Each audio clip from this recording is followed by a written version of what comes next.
이제 바보들의 이야기입니다. 한 바보가 이제 저 멀리 있는 동그란 둥근 달을 보면서 손가락을 쭉 펴고 야 저게 뭐야? 그랬더니 한 바보가 이렇게 이야기합니다. 그거 손가락이야. 이렇게. 그래서 또 그 원래 가리켰던 그 바보가 이야기하죠. 왜 저렇게 예뻐? 달을 보고 이야기하는 거예요. 왜 저렇게 예쁘지? 다른 바보가 이야기합니다. 너 손에 매니큐어 칠했잖아. 달을 보고 달을 봐야 하는데 가리키는 손가락만 보고 하는 그런 이야기다라는 겁니다. 자, 우리가 성경의 말씀들을 읽지요. 성경의 말씀들을 통해서 오늘 아침에도 이제 선한 사마리아인 이야기 나누고 했지만 성경을 통해서 주시는 말씀은 단편 그 어떤 사람들의 이야기, 그 상황들의 이야기를 우리에게 주시는 것이 아니라 그것만 보아서는 안 되죠. 오늘 선한 사마리아인 한 율법사에게 주시는 교훈의 말씀이지만 거기에서 나오는 또 한 가지 교훈이 물론 있겠지만 그것만 보는 것이 아니라 그것만 보면 뭐예요? 손가락만 보는 겁니다.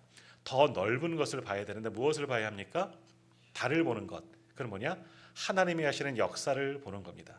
성경 전체가 그렇습니다. 우리가 좋아하는 성경의 인물들, 저는 여호수아 이런 분들을 좋아하는데 다 각기 있어요. 그 사람을 통해서 우리가 뭘 하느냐, 뭘 보느냐? 야, 이분을 통해서 우리가 무엇을 닮아갈까? 이것만 보는 것이 아니라 이분을 통해서 역사하시는 하나님을 볼 수가 있어야 되는 거예요. 그러니까 성경은요. 무엇을 우리가 보는 거냐 하나하나가 아니라 하나님이 하신 일들, 특별히 구원, 예수를 통한 구원, 이 모든 것을 바라볼 수 있으면 되는 거죠.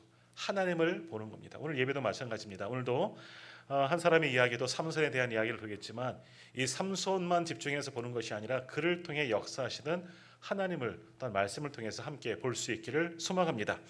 우리가 성경을 보면 그래요. 이 손가락만 보면 문제가 생기는 거죠. 오늘도 삼손 이야기를 보겠지만 삼손 뭐 다 잘 아시는 분이잖아요. 뭐 믿음의 선배이긴 하지만 그래도 고개가 갸우뚱거리는 그럴 만한 사람이고요. 뭐 삼손만 그랬습니까? 다른 사람 한번 봅시다. 믿음의 조상 누구요? 아브라함이죠. 아브라함은 정말 우리가 담기 어려운 믿음의 사람이지만 믿음의 사람이 이 아브라함도 믿음의 조상 아브라함도 100% 완전했느냐? 아니죠. 아브라함도 여러 번 실수했습니다. 뭐 대표적인 뭡니까? 자기 아내 애굽에 갔다가 내 누이입니다. 죽을까봐 그의 아리따움을 보고 뭐 그런 이야기들 여러 가지 실수의 모습들도 분명히 보여요. 그러나 아브라함이 믿음의 조상이 될 수 있었던 것은 아브라함의 그 자체 그분도 훌륭하지만 아브라함을 통해서 역사하신 하나님이 위대하시기 때문에 그를 통해 역사하신 하나님 때문에 아브라함도 위대한 믿음의 사람이 될 수가 있었던 거죠. 우리가 잘 아는 야곱, 우리 야곱 사랑방 뭐 다 있지만 야곱 어떻습니까? 야곱 위대한 하나님의 사람이지만 그래도 우리랑 많이 비슷하잖아요. 왜? 머리 쓰잖아요. 죄송합니다. 잔머리 쓰는 사람이 야곱 아닙니까? 근데 야곱도 믿음의 조상 가운데 한 사람이 될 수 있었던 건 뭐냐? 그와 함께 하신 하나님. 야곱에게 분명히 약속 주셔요. 내가 어디로 가든지 내가 너와 함께 할 거야. 함께 하신 하나님 때문에 야곱이 위대한 하나님의 사람이 된 거예요. 잔머리를 쓰든 뭐든 하나님이 그것을 선한 길로 바꾸셨기 때문에 야곱도 위대한 하나님의 사람이 될 수가 있었다라는 거지요. 뭐 모세도 마찬가지고요. 다윗도 마찬가지고요. 뭐 사도 바울도 마찬가지고요. 뭐 우리는 그들의 세례 요한도 그랬지만 그들의 신발끈을 묶기도 부족한 우리이지만 그러나 모세, 다윗, 뭐 사도 바울 등등등등 많은 믿음의 선배들 다 100% 완전하고 믿음의 귀한 사람이냐? 아니요. 그 이면을 보면 분명히 그들도 부족한 부분도 있고 성질도 있고 인간적인 모습도 남아있지만 그들이 위대한 하나님의 사람이 될 수 있었던 것은 결국 무엇 때문에? 하나님이 그들을 사용하시고 그들이 하나님의 손에 붙들렸기 때문에 위대한 하나님의 사람이 되는 거고 또 우리가 그들을 존경하는 겁니다. 그러니까 우리가 성경에 나오는 수많은 사람들의 이야기를 보면서 내가 아브라함 닮았으면 좋겠다. 뭐 사도 바울 닮았으면 좋겠다. 뭐 그럴 수 있지만 하나 더 나가야 되죠. 그들이 아니라 그들을 사용하시고 그들을 능력 주시는 누구? 하나님을 볼 수 있어야 한다. 하나님의 은혜였군요. 이 모든 것이 하나님의 은혜입니다. 보는 거예요. 왜냐하면 그렇지 않으면 말씀을 읽다가 실망하게 돼요. 내가 너무나 위대하게 보았던 그 사람이 성경 속의 인물도 마찬가지죠. 이분도 이런 실수를 하네. 야, 이게 우리랑 똑같네. 이런 이야기가 나와요. 특별히 성경의 인물은 뭐 좀 그렇지만 우리 주변에서 우리가 좀 닮고 싶은 믿음의 선배들 있잖아요. 우리 교회 안에서도 난 그분처럼, 그 장로님처럼, 그 권사님처럼, 그 집사님처럼 신앙생활 했으면 좋겠다. 그런데 우리도 사람이기 때문에 실족하고 넘어질 때가 있거든요. 그러면 그것 때문에 우리가 시험 들어요. 야, 내가 그분이 정말 대단한 분인 줄 알았는데, 야, 그분도 그런 면이 있네. 시험 들면 어떻게 나만 손해죠. 내 믿음을 잃어버린다는 거죠. 그러나 그분도 사람이에요. 완전하지 않고. 그러나 그분을 통해서 역사하신 하나님을 보면 결코 우리는 실망하지 않을 수 있다 하는 겁니다. 오늘 이제 이러한 마음으로 우리가 삼손을 봅니다. 삼손, 지금까지 우리가 이제 기도원 이후로 전에 말씀드렸죠. 사사가 온니엘부터 이게 쭉 가다가 이제 기도원까지는 정점을 이루어요. 위대한 사사들의 이야기가 나오는데 기도원을 기점으로 이제 좀 내리막이 돼요. 이 정도 사사인데 좀 이상하다. 입다 같은 사람 뭐 번제 사람으로 번제 드린다 그러지 않나. 뭐 또 등등등등 그 소사사들도 뭐 재산만 많고 별다른 한 것도 없는 것 같고 뭐 이렇게 하는 것들 보면 좀 마음에 들지 않는 부분들도 있습니다. 그러나 그들만 보는 것이 아니라 그들을 통해 역사하신 하나님을 보면 다 위대해 보이고 거기서 하신 하나님의 일을 경험하게 되는 거예요. 삼손도 그 중에 하나죠. 삼손은 사사기의 마지막 사사입니다. 물론 다음에 넘어가면 사무엘의 엘리도 또 사무엘도 사사라고 표현할 게 나오는데 여튼 사사기에 나오는 마지막 사사가 이제 거의 삼손인데 삼손은 어떻습니까? 너무나 많은 실수가 많은 사람이에요. 사사라고 볼 수도 없고 삼손에 대한 이야기 이제 종종 가끔 나오는데 20년 동안 사사로 지냈더라. 다스렸다고도 안 나와요. 사사로 지냈다. 그냥 사사로 살았네. 그 정도밖에 되지 않는 사사가 삼손이라는 사사입니다. 그러니까 삼손을 보면 이분이 사사가 맞아? 하나님께서 쓰시는 사람 맞아? 라고 생각할 수 있어요. 실망하게 되죠. 그러나 삼손의 이야기도 우리 성경에 기록된 것은 삼손만 보면 뭘 보는 겁니까? 손가락만 보는 거예요. 달을 봐야죠. 뭘 봅니까? 삼손을 보는 것이 아니라 삼손, 이 실수 많은 삼손을 통해서 역사하시는 누구?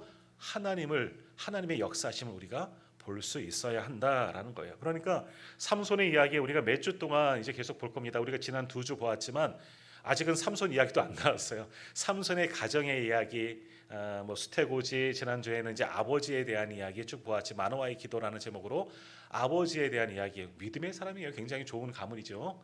그러나 이제 오늘부터는 사사 삼손에 대한 이야기가 시작되어지는데 몇 주 동안 볼 터인데 좀 불편해요. 좀 시원치 않은 그런 사사이지만 삼손만 보면 그렇지만 삼손을 통해서 일하시는 하나님, 역사하시는 하나님을 바라보면 거기서 또 다른 은혜가 우리 가운데 임하게 될 줄 믿습니다. 그러니까 삼손이 주인공이 아니에요. 하나님이 주인공입니다. 하나님을 바라볼 수 있는 우리 모두가 되기를 바랍니다. 자, 이제 삼손 말씀 볼 터인데 오늘 본문 사사기 13장 24절 25절 우리 한번 같이 읽도록 합니다. 24절과 25절 같이 읽겠습니다. 그 여인이 아들을 낳음에 그의 이름을 삼손이라 하니라. 그 아이가 자라매 여호와께서 그에게 복을 주시더니 소라와 에스다올 사이 마하네단에서 여호와의 영이 그를 움직이기 시작하셨더라. 아멘. 자, 13장은 이렇게 맞춰져요. 우리가 지난주까지 보았던 대로 하나님께서 모두 다 이스라엘 백성들도 죄악 가운데 빠질 때 뭡니까? 우상을 섬기고 하나님을 떠나 있지만 말씀에 순종하지 않지만 그러나 누구? 삼손의 부모 마노아, 엄마 이름은 안 나오는데 마노아의 가정을 통해서 역사하셔요. 그리고 마노아가 얼마나 위대한 사람인지 또 한번 물어볼까요? 마노아의 이름의 뜻이 뭐라고요? 누구만 기억하면 돼? 노아입니다. 안식이라는 뜻을 가지고 있습니다. 괜찮아요. 신도원 갈 거 아니시니까. 노아의 쉼, 안식이라는 뜻이죠. 다른 사람은 악을 행했지만 그 마노아는 믿음의 사람이었어요. 그래서 믿음의 2주 동안 수태고지, 마리아에게 주셨던 수태고지, 세례 요한에게 주셨던 수태고지, 또 한나에게 주셨던 그 말씀과 같이 삼손도 그런 수태고지를 받으며 태어나고 특별히 뭐라고 말씀하셨죠? 나시린이 될 것이다. 하나님께 바쳐진 나지르, 하나님께 드려진 사람이다 하는 그런 뜻이죠. 나시린으로 태어날 그 아이는 나시린으로 하나님께 완전히 드려라 해요. 근데 아이만 드리는 게 아니라 엄마도 태중에 임신 중에 나시린처럼 뭐예요? 그 나시린의 법을 지키는 거죠. 뭐 술, 포도주 모든 소산 금하고 뭐 시체 가까이 하지 않고 뭐 엄마는 삭도 안 하겠지만 이런 것들 지켜라. 태중에 아이가 있지만 엄마도 부모도 마찬가지, 아빠도 마찬가지일 거예요. 부모가 먼저 나신인으로 하나님께 드리고 낳은 태어난 아이도 그 아이도 하나님께 드리도록 해라. 이런 수태고지를 받습니다. 그 결과 오늘 본문의 말씀이죠. 24절 25절 그 여인이 아들을 낳았다. 드디어 삼손이 출생하게 됩니다. 나오니까 그 다음 기사가 얼마나 은혜로웠습니까? 이렇게 믿음 좋은 가정에서 아들을 낳고 그 아들의 이름을 삼손이라고 하죠. 삼손. 삼손이라는 이름의 뜻은 작은 태양이라는 뜻이에요. 작은 태양. 그러니까 당시에는 어둠이에요. 무슨 어둠입니까? 영적으로 무지한 죄의 어둠 속에 살았지만 이 아이를 통해서 빛이 비치듯이 하나님께서 새로운 여명을 주실 것이다. 은혜의 빛을 주실 것이다. 그런 뜻으로 아들의 이름을 삼손이라고 짓게 되었다는 거죠. 모두가 죄의 어둠 속에 살지만 이제 태어날 이 삼손을 통해서, 이 삼손 사사를 통해서 하나님은 새 빛을 비춰줄 거야. 얼마나 은혜롭습니까? 말 이름조차도 은혜로운 거예요. 그러면서 뭐라고 말씀하시죠? 그가 소라와 에스다올 사이의 마하네단에서 태어났고, 그 다음에 뭐죠? 여호와의 영이 그를 움직이기 시작하셨더라. 하나님의 영, 성령이죠. 성령이 삼손과 함께 일하신다. 야, 이거 얼마나 은혜롭습니까? 딱 들어맞죠. 13장은 마노의 가정은 은혜로운 가정이고, 소위 말하는 믿음 좋은 가정이고, 하나님께서 사람의 사자를 보내주셔서 그에게 수태고지까지 주시고, 그 가운데 나시린처럼 경건하게 지키다가 아들을 낳고, 그 아들의 이름도 영적 어둠을, 이 죄의 어둠을 몰아낼 영적인 새빛 작은 태양이라는 이름 삼손이 내어놨고, 또 그가 여호와의 영이 그 삼손을 사용하신다. 야, 이거 얼마나 은혜롭습니까? 굉장히 은혜로운 장면이에요. 그죠? 그래요. 오늘 이제 그 삼손이 자라는, 태어나게 되는 이 과정 속에서 얼마나 은혜가 됩니까? 24절 25절 말씀에 보면 이 삼손에 태어나고 삼손에게 주신 그 은혜가 있는데, 24절 끝에 보면 뭐라고 말합니까? 그 아이가 자라매 여호와께서 그에게 복을 주셨다. 복을 주셨다는 거예요. 우리가 삼손 하면 가장 기억나는 건 뭐예요? 삼손의 힘이에요. 힘. 삼손의 힘만 센, 머리는 텅 비어 있고 힘만 센, 뭐 그 정도로 알아요. 그래서 제가 헤라클레스가 처음에 삼손 시작하면서 힘셀까요? 삼손이 힘셀까요? 뭐 이야기를 했던 것처럼 삼손하면 힘만 있는 줄 알았더니 아닙니다. 하나님께서 그에게 복을 주셨다. 이 복은 뭡니까?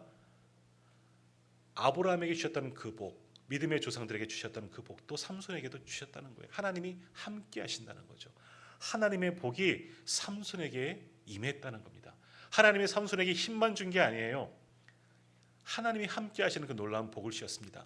솔로몬 보십시오. 우리가 역대기에 솔로몬 보았지만 솔로몬이 지혜로운 마음을 구해서 듣는 마음, 백성들의 말을 듣는 마음을 달라 그랬어요. 지혜를 달라 그랬을 때 하나님께서는 지혜를 주셨어요. 근데 지혜만 주셨나요? 부귀와 구하지도 않는 부귀와 영광과 장수도, 소위 말하는 복을 주셨어요. 하나님이 함께 하심을 솔로몬에게 주셨다는 거죠. 삼손도 마찬가지예요. 삼손은 우리가 힘센 사람만 알고 있지만 아니에요. 하나님이 삼손에게도 믿음의 조상들에게 주셨던 그 복을 주셨고, 그 복은 결국 하나님이 함께 하신다 하는 거죠. 그리고 25절에는 뭐라고 말씀합니까? 25절 여호와의 영이 그를 움직이기 시작하셨더라. 삼손이 자기 생각의 대로 살아가는 것이 아니라 뭐예요? 하나님의 영, 성령이 삼손을 움직이게 하셨다. 삼손을 사용하셨다. 야, 이 말씀 들으면 얼마나 놀랍습니까? 귀한 믿음의 가정에서 삼손이 태어났고, 작은 태양, 영적인 빛을 다시금 가지고 올 새바람, 새 부흥의 사람이고, 그에게 하나님이 함께 하시고 하나님의 복이 임하고 하나님의 영이 가득한 삼손이란 사람이 드디어 일하는구나. 야, 23절까지만 딱 읽으면 이제 삼손이 하는 위대한 일을 바라볼 겁니다. 그럼 우리는 사람에게 집중하죠. 근데 이제 이 삼손이 어떠한 일들을 하느냐? 이제 14장을 우리가 함께 읽었어요. 14장으로 짠 넘어갔습니다. 이 13장에서 14장 요렇게 한 장밖에 차이가 나지 않지만 13장은 뭐예요? 삼손의 출생, 애기예요, 애기. 한 장이 바로 넘어가면서 출생 과정 다 생략, 그리고 이제 자라났다는 거죠. 그러면서 이 14장 1절 한번 제가 읽겠습니다. 1절과 2절 우리 한번 같이 읽어볼까요? 1절, 2절 같이 읽겠습니다. 삼손이 딥나에 내려가서 거기서 블레셋 사람의 딸들 중에서 한 여자를 보고 올라와서 자기 부모에게 말하여 이르되 내가 딥나에서 블레셋 사람의 딸들 중에서 한 여자를 보았사오니 이제 그를 맞이하여 내 아내로 삼게 하소서 하매. 아멘. 이제 삼손이 이제 한 여자를 보고 결혼하고 싶다는 마음이 품었다는 거죠. 그러니까 장성했다. 뭐 우리로 따지면 최소한 뭐 20대쯤은 됐다라고 볼 수 있어요. 그러니까 삼손이 태어나고 그 중간에 자라나는 모든 과정은 빠졌습니다. 13장에서 끝나요. 13장에서 한 장밖에 넘어가지 않았지만 뭐 소위 말해서 한 20년 정도 훌쩍 지나가 버린 거죠. 그럼 왜 20년은 없을까? 삼손이 어린 시절에 대해서 왜 없을까? 예수님도 물론 어린 시절에 대한 기록은 별로 없지만 어떤 일이 있었을 것 같습니까? 13장 쪽에 좀 가까울 것 같아요. 왜? 나실인으로 가르치라 그랬잖아요. 그래서 마노아도 하나님의 사자를 못 만났기 때문에 지난주 말씀에 기도했죠. 하나님, 제가 하나님의 사자를 만나고 싶습니다. 왜? 하나님께 주신 약속하신 그 아들을, 자녀를 내가 어떻게 키우면 좋을까 알려주세요. 아이를 양육하는 법을 알려주세요. 나실인으로 키우라고 하셨으니 그렇게 할 수 있는 방법을 알려주세요 했잖아요. 배웠어요. 나실인의 법을 배웠어요. 포도주, 독주, 포도, 소산 다 멀리해라. 머리 깎지 말라. 삭도하지 말라. 뭐요? 부정한 것, 사람의 시체 다 만지면 안 된다. 그 세 가지 큰 규칙을 가지고 장성할 때까지 아마 마노아 가정에서는 이 삼손을 양육했어요. 그러니까 모든 20년, 그러니까 지금 오늘 14장 나올 때까지는 부모님의 슬하에서 나실인으로서 양육된 삼손의 이야기예요. 아주 믿음으로 잘 양육되고 잘 자라났을 것 같아요. 그런데 문제는 뭐냐? 이제 그가 머리 커지고 장성하였더니 14장 넘어가더니 뭐랍니까? 블레셋 딸 중에서 한 여자 보고 뿅 해갖고 나빠, 저 여자랑 결혼할래요. 이제 그런 거잖아요. 이게 뭐 이상하잖아요. 지금까지 마노아의 가정이 어떤 가정이, 아직 지금 부모님 살아 계시잖아요. 아버지 마노아가 죽은 것도 아니고, 그래서 자기가 혼자 키우다가 나실인의 법도 다 잊어버린 것도 아니고, 아버지 분명히 계셔요. 그런데 삼손이 이제 장성하였더니 뭡니까? 나실인의 방법으로 키웠으면 하나님을 온전히 섬기고, 우리가 다음 의미에 나오는 이 사무엘처럼 하나님 앞에 신실한 자로, 믿음 좋은 자로 좀 보여지면 좋은데, 삼손이 본격적으로 활동하는 14장 1절부터는 뭐라고, 어떻게 돼요? 이상해요. 블레셋 여인을 보고 완전히 반해갖고, 나 저기 딥나에 살고 있는 블레셋 저 여인이랑 나 결혼하고 싶습니다. 아버지 저 여자 좀 데려오세요. 당신은 뭐 지참금을 주고 데리고 올 때이니까. 아버지 저 여자랑 결혼 안 하면 죽을라요. 저 여자는 꼭 데리고 와주세요. 뭐 아버지에게 사정하는 이 모습을 봅니다. 이상하잖아요. 어릴 때까지 잘 믿음으로 양육받았는데 싹 한순간에 한 여자 보고 완전히 변했나. 이상한 일이 벌어지게 되는 겁니다. 그러니까 삼손을 시작할 때부터 이해할 수 없고, 왜 이렇게 됐지? 중간에 생략되어져 있는 이 자라나는 양육 과정에서 무슨 문제가 있었을까? 저는 보았을 때 마노아는 자녀들을 잘 가르쳤을 것 같아요. 삼손을 올바르게 키웠을 것 같은데 왜 이렇게 됐을까? 뭐 여러 가지 있겠죠. 이유가 있을 것 같아요. 자, 요한 1서에 보면 그리스도인이 경계할 세 가지 이야기를 이렇게 말씀합니다. 육신의 정욕과 안목의 정욕과 이생의 자랑. 우리가 그리스도인으로 지켜야 할 세 가지 조심해야 할 것을 이야기합니다. 요한 1서 2장 15절에서 17절을 제가 한번 읽겠습니다. 이 세상이나 세상에 있는 것들을 사랑하지 말라. 누구든지 세상을 사랑하면 아버지의 사랑이 그 안에 있지 아니하니 이는 세상에 있는 모든 것이 육신의 정욕과 안목의 정욕과 이생의 자랑이니 다 아버지께로부터 온 것이 아니요 세상으로부터 온 것이라. 이 세상도 그 정욕도 지나가되 오직 하나님의 뜻을 행하는 자는 영원히 거하느니라. 우리는 육신의 정말 육적으로도 세상 가운데 흔들릴 수 있고, 눈에 보여지는 것으로도 흔들릴 수 있고, 생각하는 그 이생의 자랑도 유혹받을 수 있다는 겁니다. 그리스도는 이것들을 조심해야 되니까 온전히 세상에서 오는 악한 것들을 조심하면서 살아가야 하는데, 이게 저간에서 쉽지 않다는 거죠. 세상에 있는 것들을 사랑하지 말라 말씀해요. 이 삼손 집에서 나실인으로서 잘 양육받았을 거예요. 어린 시절 잘 말씀받고 하나님이 그렇게 하게 하셨다. 하나님께 예배하는 것도 기도하는 것도 잘 가르쳤을 겁니다. 그러나 이렇게 했는데도 내 자녀가 내 마음대로 되지 않는다는 거죠. 안목의 자랑이 생겼습니다. 한 여인을 보고 동족 가운데 아버지가 그러잖아요. 야, 왜 이스라엘에 여자가 없어서, 이거 이스라엘 여자가 없다는 거 뭡니까? 믿음 있는 여자가 없어서 왜 하필이면 이방 여인에게 그렇게 현혹되느냐라고 이야기하지만 이미 안목의 정욕 다 빠져버리니 돌이킬 수가 없는 거죠. 믿음으로 잘 우리 자녀들을 싸매고 잘 가르쳐도 그들이 자라나면 이제는 그걸 어떻게 할 수는 없는 것을 이 삼손을 통해서도 보게 됩니다. 그러니 조심해야 돼요. 조심하고 또 조심하고 장성한 자녀들이지만 그들이 끝까지 바른 길에 설 수 있도록 부모들은 책임을 져야 하고 계속해서 영적으로 잘 가르쳐야 하는 겁니다. 기도해야 하는 거죠. 세상을 바라보는 것이 아니라 히브리서 12장의 말씀처럼 믿음의 주여 또 온전케 하시는 이 누구를 바라보자? 예수를 바라보자. 주님을 바라봐야 하는 거예요. 그래서 끝까지 주님을 바라봐야 하고 내가 주님을 만나야 하는 겁니다. 오늘 저기 응원하는 문구 가운데 누가 그렇게 썼던 것 같은데 비슷하게 쓰셨던 것 같은데 성경학교를 하는 이유는 뭐냐? 성경학교 뭐 이틀 3일 우리 3일 해요. 뭐 자면서 하는 것도 아니고 이번에 출퇴근하면서 아이들이 하죠.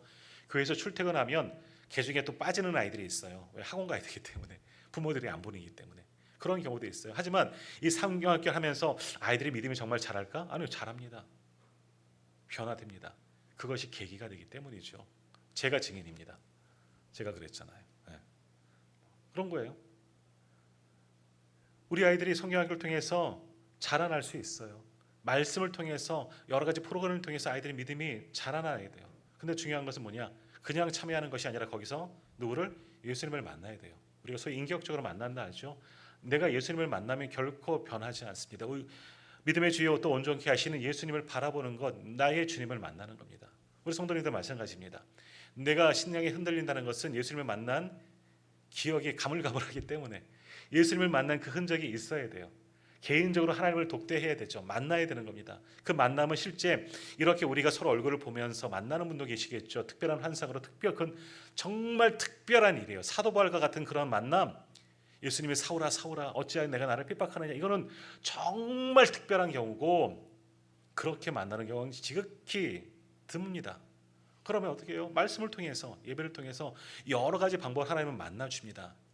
소위 말하는 신학적으로 자연 계시가 있고 그래요. 자연 속에서도 하나님을 만날 수 있어요. 사람을 통해서도 만날 수 있는데 여튼 무언가를 통해서 만나는 거예요. 성경학교는 그 만남의 기회를 제공하는 겁니다. 그 속에서 아이들이 하나님을 만나면, 주님을 만나면 뒤집어지는 거예요. 세상 속에 살더라도 그때 만난 하나님을 기억하고 하나님의 자녀로 살아갈 수가 있는 거죠. 오늘 우리도 마찬가지예요. 하나님을 만나야 돼요. 그 만남 자체를 잘 이해가 안 가고 안 가는 분도 있고 내가 만났는지 안 만났는지 모르겠지만 가만히 생각해 보시고, 아니면 하나님, 마노아가 그랬잖아요. 하나님의 사자가 왔다 간 거 못 만났잖아요. 자기는 아내가 수태고지 받았지만 자기는 못 만났어요. 하나님 만나고 싶어요. 하나님 만나 주세요. 교회 학교에서 부른 노래인데 예전에. 기도하세요. 하나님, 저도 하나님 만나고 싶어요. 저에게 저를 만나 주세요. 어떠한 방법으로든지. 뭐 사울도 그랬었긴 했지만 하나님의 말씀을 통해서, 사람을 통해서, 아니면 기도를, 성경을 통해서, 꿈을 통해서라도 여러 가지로 만나 주셔야 되고 꼭 만나야 돼. 그러면 우리가 결코 하나님을 떠나지 않습니다. 자, 근데 어쨌든 이 삼손 그렇게 믿음으로 잘 양육된 것 같은데 본격적으로 이제 결혼할 나이가 되었을 때 장성했다는 겁니다. 그럴 때 어떡합니까? 아버지의 근심이 됩니다. 부모의 근심이 되어버리고 말았습니다. 이제 장가갈 쯤 되고 이성의 호기심이 생길 무렵에 하필 블레셋, 이 왜 블레셋이냐면 이제 지도를 보면 좋은데 단 지파가 분배받은 땅이 블레셋의 땅이에요. 사실은 오늘 아까 25절에서 나왔나요? 소라와 에스다올 사이 마하네단, 이게 사울이 활동하던 지역인데 여기가 다 블레셋 근처예요. 블레셋과 거의 섞여 살고 있다는 거죠.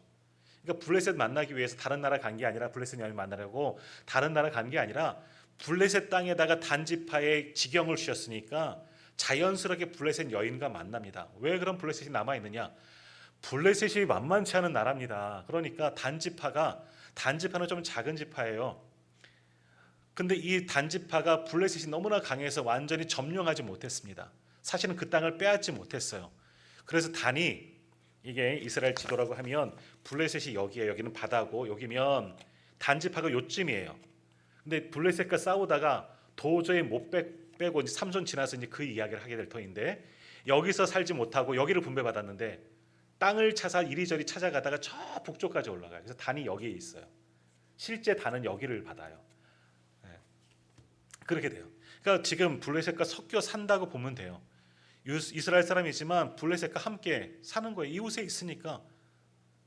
이스라엘 여인이 아니라 블레셋 여인을 보고 삼손이 뿅 하고 이제 반하게 되었다. 아버지에게 떼를 쓰는 거죠. 나 저 여인하고 꼭 결혼하고 싶습니다. 저 여인 좀 데려와 주세요 라고 아버지를 조르고 있다라는 겁니다. 자, 이러한 아들의 그 요청을 듣고 이 부모, 이 마노아의 마음은 어땠을까? 3절 말씀 한번 보십시오. 3절 한번 같이 읽을까요? 3절입니다. 그의 부모가 그에게 이르되 내 형제들의 딸 중에나 내 백성 중에 어찌 여자가 없어서 내가 할례 받지 아니한 블레셋 사람에게 가서 아내를 맞으려 하느냐 하니 삼손이 그의 아버지에게 이르되 내가 그 여자를 좋아하오니 나를 위하여 그 여자를 데려오소서 하니라. 아멘. 뭐라 아버지의 반응, 부모의 반응이 뭡니까? 야, 왜 하필이면 내 형제들, 그러니까 내 백성, 하나님의 백성들 중에서 다른 여자도 많은데 하필 왜 이방 여인이니 블레셋 사람을 이렇게 데려오고자 하느냐. 할례 받지 아니한, 할례 받는다는 것은 이스라엘의 자부심이거든요. 하나님의 백성이라는 표를 받는 거잖아요. 아브라함 때 할례 언약을 맺고 이스라엘 사람들은 할례를 다 받습니다. 할례 받지 못하였다는 것은 이방인을 가리키는 겁니다. 구원이 없는 이방인이라는 거죠. 당신은 이스라엘만 구원이 있다고 생각했으니까. 그러니까 할례 받지 아니한 사람들이라는 것은 이방인을 멸시하는 말이에요. 우리가 중국 사람들을 뭐라고 표현하죠? 떼놈. 일본 사람은 외놈. 떼놈, 외놈, 뭐 오랑캐. 이거는 그들을 얕보는 거예요. 근데 만만치 않은, 얼마나 그 두 나라 때문에 우리가 힘들었어요. 우리 중국 사람들은 또 우리를 예전에 뭐 동이족, 동쪽에 있는 뭔지 아세요? 동쪽에 있는 오랑캐예요. 결국 중국 사람들은 한쪽은 우리를 보러 오랑캐라는 거, 동쪽에 사는 오랑캐예요. 우리도 똑같이 니들도 오랑캐예요. 떼놈이잖아, 이 떼놈들 뭐 그러잖아요. 지금은 이제 그런 표현 잘 안 쓰죠. 우리 아이들은 잘 모를 거예요. 그런 거예요. 근데 할례 받지 않은 저 사람들은 멸시하는 거예요. 우리는 할례 받은, 하나님의 표식을 받은, 구원받은 사람이고 저 사람들은 할례 없는, 다시 말하면 구원 없는 이방인인데, 이 말이 바로 아버지 마노아의 말씀이죠. 아버지 마노아는 하나님께 신실한 사람이니까 그 이야기를 할 수가 있는 거죠. 야, 하필이면 수많은 이 단지파에도, 또 아니면 이방 지파에도, 이웃 지파에도 여인들이 많을 터인데 하필이면 할례 받지 않고 구원 없는 이방 여인에게 네 마음이 간 것은 뭐 때문에 그러느냐. 이 아들을 타박하는 거죠. 답답하잖아요. 특별히 이 아들은 어떠한 아들이야? 하나님께 드린 아들이잖아요. 나신인으로 키운 아들이잖아요. 그렇게 양육했는데 이게 잘했는데 이 아이가 자라나면서 삐뚤어지는 거죠. 소위 말하는 삐뚤어지는 거죠. 부모의 말 안 듣고 하나님을 떠나서 이방 여인을 만나겠다 하니까 아버지가 속상한 거예요. 왜 할례 받지 않은 사람을 만나려고 하느냐? 야단치니 삼손이 뭐라 그러니까 3절 후반절 보십시오. 그의 아버지에게 이르되, 단 이유가 뭐예요? 내가 그 여자를 좋아하오니 나를 위하여 그 여자를 데려오소서. 내가 그 여자를 좋아하오니 뭐예요? 무슨 말씀이에요? 나 그 여자 내 마음에 들어요. 내 눈에 좋아요. 그 이야기예요. 안목의 적용, 아까 말씀드렸죠. 내 눈에 이뻐 보여요. 아, 나 그 여자밖에 없어요. 내가 완전히 꽂혔어요. 내가 좋아요. 그런 소리예요. 뭐라 그랬죠?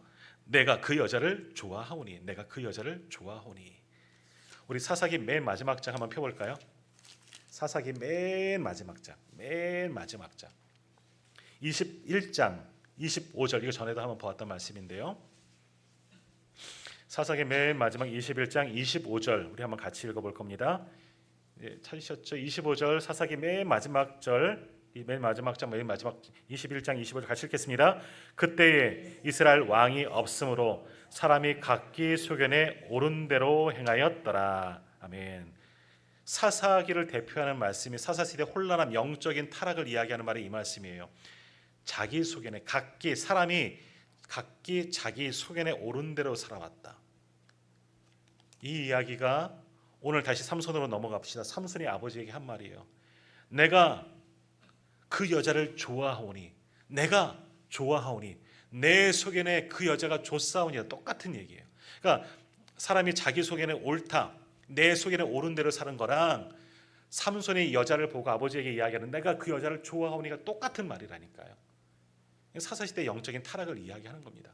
삼손도 그 이야기를 지금 하는 거예요. 사람들이 왕이신 하나님을 잊어버리고 사람 왕이 없기 때문에 각기 자기 속에 오른 대로 내 마음대로 살아갔어요. 삼손도 그거죠. 하나님이 세우신 나실인이고 그렇게 자라나고 그렇게 하나님께 드려져야 할 사람인데 하나님은 잊어버리고 뭐라고요? 내가 그 여자를 좋아하오니. 내 마음이에요. 내가 그 여자 너무 좋은데 내 속에는 그 여자가 좋아 보이는데 아버지 빨리 좀 데려다 줘요. 나 그 여자랑 결혼시켜줘요. 아빠 졸르고 있는 이 삼손의 모습을 보게 됩니다. 13장까지는 참 은혜로워요. 마노아의 가정 이야기, 삼손에게 하나님의 복이 임하고 하나님의 영이 임했는데 이제 삼손이 장성하였더니 이렇게 철부지 짓을 하고 있는 이 삼손을 보고 우리는 실망합니다. 뭐 삼손 이야기 다 알지만 그럴 만지 하지 뭐. 이제 그렇게 안타까워하면서 넘어가는 거죠. 야, 이거 아니 부모 이게 우리의 입장이라면 어떨까? 막 속상하죠. 내가 너를 어떻게 키웠는데 내가 너를 낳고 미역국을 먹었다 먹으면서 어떻게 하잖아요. 그런 말씀 하잖아요. 뭐 속상해요. 자는 부모의 입장에서 속상한 거예요. 가슴을 치고 특별히 하나님의 사람이 우리랑은 다르게 하나님의 사자가 와서 이 계시까지 보여주면서 했잖아요. 그 아들을 방치했다면 뭐 이런 말 할 수는 없겠지만 아마 아버지 마노아 엄마는 삼손의 엄마는 얼마나 이 아이를 정말 소중하게 하나님의 사람으로 잘 키웠을까. 그런데 아들이 나중에 장성해서 이딴 소리에 가고 있으니 아버지 내 속에는 저 여자가 좋사오니 저 여자랑 꼭 결혼하고 싶사오니 이딴 소리 하니까 얼마나 우라통이 소위 말하는 터졌을까. 그런 거예요. 자, 근데 오늘 말씀 4절까지 읽었어요. 4절에서는 어떤 말씀이 있느냐. 4절은 또 이상해요. 4절 말씀 우리 한번 같이 읽겠습니다. 그때에 블레셋 사람이 이스라엘 다스린 까닭에 삼손이 틈을 타서 블레셋 사람을 치려 함이었으나 그의 부모는 이 일이 여호와께로부터 나온 것인 줄을 알지 못하였더라. 아멘. 야, 이 말씀 어찌 보면 이 숨겨진 의도가 있나? 이거 중간에 그러잖아요. 삼손이 이스라엘이 이 블레셋의 지배를 받을 때니까 40년 이따 이후로 40년 지배받은 거예요. 그러니까 블레셋 사람을 치려고 삼손이 머리 써서 이걸 구실 삼아서 이제 삼손이 일하나 보다. 그럼 그렇지. 4절 말씀 보면 이렇게 생각해요. 그리고 그 다음 이어지는 말씀이 뭐예요? 이 모든 일이 누구로부터? 하나님께 여호와께로부터 나온 것인 줄을 알지 못하였다. 부모님이 생각해도 하나님이 하시는 일을 알지 못하였다. 이 정도 바른 거예요. 그럼 뭐예요? 다시 한번 변호하는 거죠. 하나님께서는 삼손이 이 블레셋 여인과 결혼하게 하시고 이거는 하나님의 계획의 일부구나라고 우리는 판단하게 됩니다. 여기까지만 말씀을 보면요. 그래 맞아. 그럼 삼손이 괜히 그럴 리가 없어. 이 13장까지 보신 분들은 우리 삼손 이야기 모른다 치고 13장까지 은혜로운 말씀들을 본 사람들은 여기 4절에 와서는 삼손이 이상하다 하다가 그럼 그렇지. 하나님이 이걸 구실 삼아서 블레셋을 몰아내고 이러한 일을 꾸미시는구나. 삼손이 보통 사람이 아니지. 하나님께서 함께 하시는 사람인데 삼손을 지지하고 삼손이 이거 한 거는 그냥 진짜 좋아서 그런 게 아니고 하나님이 계획하시는 거 이걸 구실 삼아서 일하시는 거야라고 이렇게 생각하고 넘어갈 수가 있습니다. 그러나 우리는 삼손 이야기 아는 것처럼 조금 또 고개를 갸우뚱하게 말씀드립니다. 4절을 말씀을 보면서 이게 하나님의 방법일까라는 그런 생각을 하게 됩니다. 자, 그럼 뭘까? 이 말씀을 한번 생각해 봅시다. 우리 창세기에 보면 야곱의 아들들이 있습니다. 요셉이라는 아들이 있죠. 몇 번째 아들일까요? 죄송해요. 11번째 아들이에요. 11번째 아들인데 형들이 그를 미워하는 거 잘 아시죠? 그래서 어떻게 됩니까? 아버지가 요셉만 이뻐하니까 형들이 요셉을 어떻게 해요? 죽이지는 못하고 애굽에 팔아버립니다. 그런데 애굽에 요셉이 팔려서 나중에 어떻게 됩니까? 꿈 해석해주고 뭐 등등등등 여러 가지 우여곡절 얼마나 힘든 일을 겪고요. 그 다음에 맨 마지막엔 이 요셉이 어떻게 되죠? 애굽의 총리가 됐어요. 결과론적으로 봅시다. 하나님이 요셉과 함께 하셔서 애굽의 결국 총리가 되셨어요. 말씀 가운데서 하나님이 요셉과 함께 하심으로 그가 형통한 자가 되고 보디바리 집에서도 감옥에서도 결국 총리가 되었다. 바로 왕 다음가는 으뜸이 되었다. 그래서 결국 요셉을 통해서 어떤 일이 일어나요? 이스라엘 아버지 야곱의 집이 구원을 받습니다. 그러면 한번 생각해 봅시다. 만약 형들이 요셉을 팔지 않았다면 요셉이 애굽에 갈 일이 있었을까요? 뭐 알 수 없는 일이지만 안 갔겠죠. 갈 일은 뭐가 있겠어요. 그냥 형들의 시기나 받고서 그냥 살아갔겠지. 요셉의 그런 이야기, 정말 놀라운 그 역사는 없을 겁니다. 그러면 형들이 이 동생, 막내 동생, 아직 베냐민 태어나기 전이었나 그럴 테니까 이 요셉을 판 거는 잘한 거예요, 못한 거예요? 인간적으로 한번 생각해 보세요. 그냥 뭐 안 좋은 일 아니에요? 괜찮나? 우리 동생 팔아먹어도 돼요? 어려우실 때 동생 팔으시겠어요? 우리 아들 딸 좀 데려가 주세요. 우리 없어 가난해 죽겠는데. 순간에 지금 다빈이 쳐다봤어. 딱 걸렸어요. 다빈이 팔까요? 안 되잖아요. 안 되잖아요. 잘못한 거잖아요. 인간적으로 봐도 잘못한 거예요. 그런데 만약에 팔리지 않았으면, 형들에 의해 팔리지 않았으면 요셉을 통한 출애굽 사건이 없어요. 이스라엘의 구원도 없어요. 그러면 형들을 한 일은 하나님이 하셨나? 형들을 마음을 동요시켜서 요셉 팔 마음도 없는데 요셉 팔아 하나님이 야 요셉 팔아야 돼. 그래 출애굽 일어나. 이렇게 하셨을까? 그러지는 않을 거예요. 가룟 유다 한번 생각해 보십시오. 가룟 유다도 예수님을 팔았습니다. 은 30에 예수님을 팔았는데 만약에 가룟 유다가 막 사단이 유혹해도 나는 예수님 팔 수 없어. 어떻게 우리 주님을 팔겠어? 나는 안 팔겠어. 끝까지 믿음을 지켰더라면 예수님이 안 팔리셨어요. 그러면 십자가 사건도 없어요. 그럼 우리 구원도 없어요. 그럼 가룟 유다가 예수님을 판 게 잘한 일일까요? 잘못한 일일까요? 애매하죠. 그 가룟 유다를 하나님께서 충동질해서 아무 믿음 좋은 사람인데 예수님이 제자잖아요. 야, 너 팔아야 돼. 너 예수님 팔아야 돼. 예수님 팔아야 돼. 하나님이 그러셨을까요? 아닐 거예요. 왜 팔았을까? 가룟 유다가 없으면, 만약에 팔지 않았다면 십자가 사건도 없었기 때문에 가룟 유다는 떳떳해요. 내가 예수님 팔았기 때문에 너희들이 구원받은 거야 라고 항변할 수 있겠죠. 그럼 가룟 유다가 한 일은 선한 일일까? 아니죠. 그렇지는 않습니다. 요셉의 형제들도 선한 일 아니에요. 가룟 유다도 선한 일 아니에요. 삼손이 지금 하는 일은 선한 일이 아닙니다. 말씀을 통해서 이렇게 말씀하고 있지만 그 깊은 뜻을 생각해 보면 하나님의 멀쩡한 삼손, 믿음 좋은 삼손을 막 충동질해서 야 저 여자 좋아해야 돼. 아버지한테 저 여자 꼬시라고 얘기해. 데려오라고 얘기해. 이런 건 아니에요. 삼손이 그냥 육정의 안목의 정욕에 빠져서 한 여자를 보고 근데 하필 그 블레셋 여인인 거예요. 좋지 않아요. 하나님께서 싫어하셔요. 하나님이 이방 여인과 한 가족 맺으라 하셨나? 물론 다음 사사기 다음에 룻기예요. 룻 이방 여인, 모압 여인 룻을 통해서 구원하시는 역사가 있지만 하나님은 이방인들과 혼인을 금하셨어요. 그럼 이 사건은 뭘까? 삼손이 실수해요. 삼손이 부족해. 하지만 그 잘못한 일을 통해서 하나님께서는 또 다른 바른 일을 바로 잡으시는 거예요. 그러니까 우리는 실수하지만 오늘 말씀의 제목입니다. 하나님은 실수가 없으신 거예요. 실패하지 않으십니다. 인간은 실수할 수 있어요. 우리는 잘못할 수 있어요. 그러나 하나님은 우리를 통해서 그것을 통해서라도 놀랍도록 새롭게 역사하시는 분이 하나님이 하시는 일이다라는 겁니다. 그러니까 4절의 해석이 뭐냐? 4절 말씀 다시 한번 보시면은요. 자, 그때 블레셋 사람이 이스라엘 다스린 까닭에 삼손이 틈을 타서 블레셋 사람을 치려함이었으나 그의 부모는 이 일이 여호와께로부터 나온 것인 줄 알지 못하였더라. 이렇게 해석하고 있지만 여기에 담겨진 뜻은 뭐냐? 하나님께서 이 일을 통해서 새롭게 이스라엘을 구원하기로 작정하셨더라라고 바꾸면 되죠. 삼손은 하나님의 기대를 저버린 거죠. 부모의 기대, 하나님께서 원치 않는 일을 하였지만 삼손의 실수예요. 부족함이에요. 입다가 우리 집에서 처음 전쟁 후에 나온 사람을 내가 제사하겠다 했던 것처럼 그의 실수예요. 하나님이 사람을 번제로 받기를 원하시느냐? 아니요, 결코 그러지 않으십니다. 삼손도 마찬가지예요. 이방 여인을 원하는 것, 아내로 삼는 것 하나님께서 싫어하시는 일이에요. 그러나 하나님은 그 일조차도 선한 것으로 바꾸어서 이 일을 구실 삼아서 블레셋을 이기게 하시는 하나님의 일하심이 여기에서 시작되셨다 하는 겁니다. 이 모든 삼손이 계획하고 한 블레셋 여인과 결혼하겠다는 것은 삼손이 계획이 있어서 한 게 아니라 잘못했어요. 실수예요. 그러나 하나님은 그 실수까지도 바꾸어서 선한 일로 바꾸어 주시는 거예요. 하나님은 실패하지 않으시는 분이신 줄 믿습니다. 우리는 실패해요. 아브라함도 실수했어요.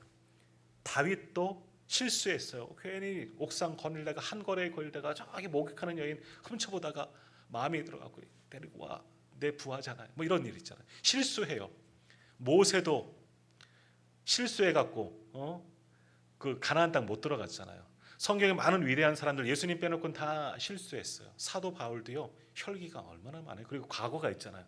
사도 바울은 부끄러운 과거, 예수님을 핍박하고 믿는 사람 핍박했던 과거가 있고, 또 성질이 대단한 분이에요. 베드로하고 막 좀 죄송합니다. 베드로랑 이거 안 할게요. 베드로랑 싸웠던 분이잖아. 뭐 하시던 분이잖아요.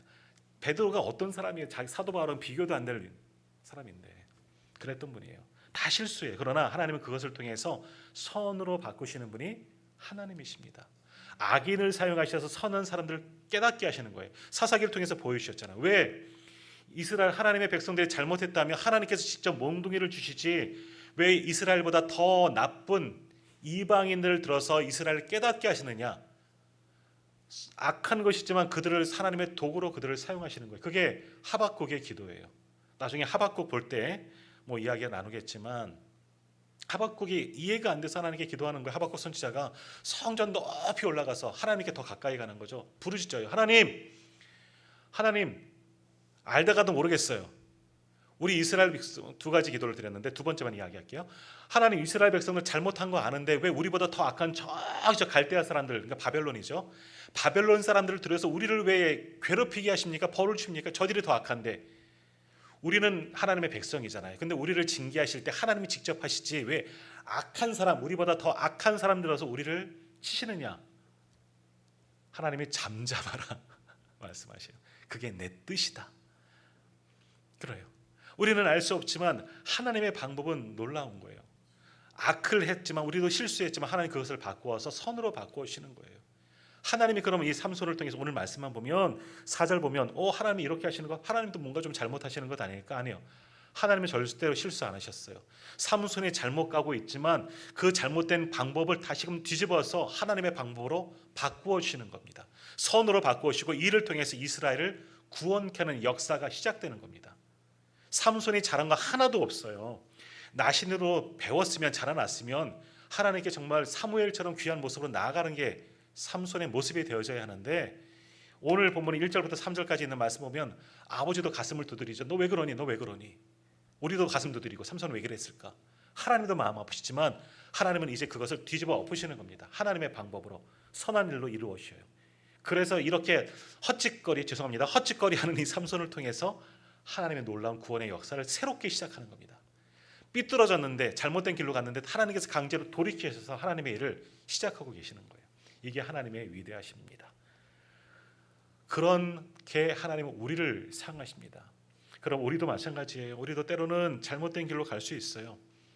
그러면 그 잘못도 하나님이 앞에서 붙드시면 거기에서 또 다른 하나님의 역사가 분명히 시작되어지는 겁니다. 자, 그러면 결과론적으로 보면 우리는 막 살아도 되네, 아무렇게나 살아도 되네, 실수해도 되네, 하나님께서 바로 잡으실 거니까. 그러면 어떻게 된다? 혼난다. 그러면 큰일 납니다. 그러면 안 돼요. 그렇다고 삼손처럼 계속해서 실수하고 실패하면 안 돼요. 그러다 야단 맞습니다. 좀 많이 아파. 그러면 많이 아픕니다. 그러지 마시고 하나님은 우리가 실수해도 우리는 때론 실수하잖아요. 그래도 바른 길로 돌아오게 만드셔요. 하나님의 사람들을.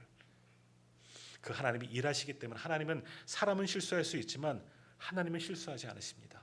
사람은 실패할 수 있지만 하나님은 실패하지 않으십니다. 그 하나님이 우리와 함께 하심을 바라보면서 그러나 우리는 실패하지 아니하도록 실수하지 아니하도록 오직 주의 말씀 붙잡고 또 한 주간 하나님 앞에 정말 신실하게 살아갈 수 있는 우리 모두가 다 되시기를 간절히 소망합니다. 기도하겠습니다.